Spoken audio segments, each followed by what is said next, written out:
Telugu Desam party యువనేత నారా లోకేష్ కాన్వాయ్ను పోలీసులు తనిఖీ చేశారు. ఎన్నికల కోడ్ అమల్లోకి రావడంతో విధుల్లోకి దిగిన పోలీసులు ఉండవల్లి కరకట్ట సమీపంలో లోకేష్ కాన్వాయ్ను ఆపి తనిఖీలు నిర్వహించారు. తాడేపల్లిలోని అపార్ట్మెంట్ వాసులతో ముఖాముఖి కార్యక్రమానికి వెళ్తున్న లోకేష్ కాన్వాయ్లోని అన్ని కార్లను పోలీసులు తనిఖీ చేశారు.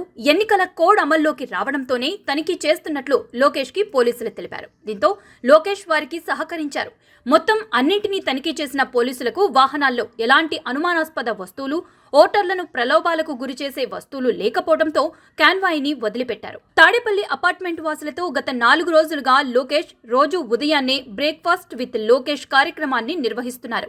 రోజుకో అపార్ట్మెంట్ సదుపాయంలో ఈ కార్యక్రమాన్ని నిర్వహిస్తున్నారు. ఈ సందర్భంగా వారి సమస్యను తెలుసుకుంటున్నారు. టీడీపీ అధికారంలోకి వచ్చిన వెంటనే సమస్యలు పరిష్కరిస్తామని హామీ ఇచ్చారు. తల్లి 2019లో కరెక్ట్ గా 21 రోజుల ముందర నేను మంగళగిరి అభ్యర్థిగా మీ ముందర నుంచున్నా. ఆనాడు వాస్తవంగా మీరు ఎదుర్కొన్న సమస్యలు నేను తెలుసుకోలేకపోయా.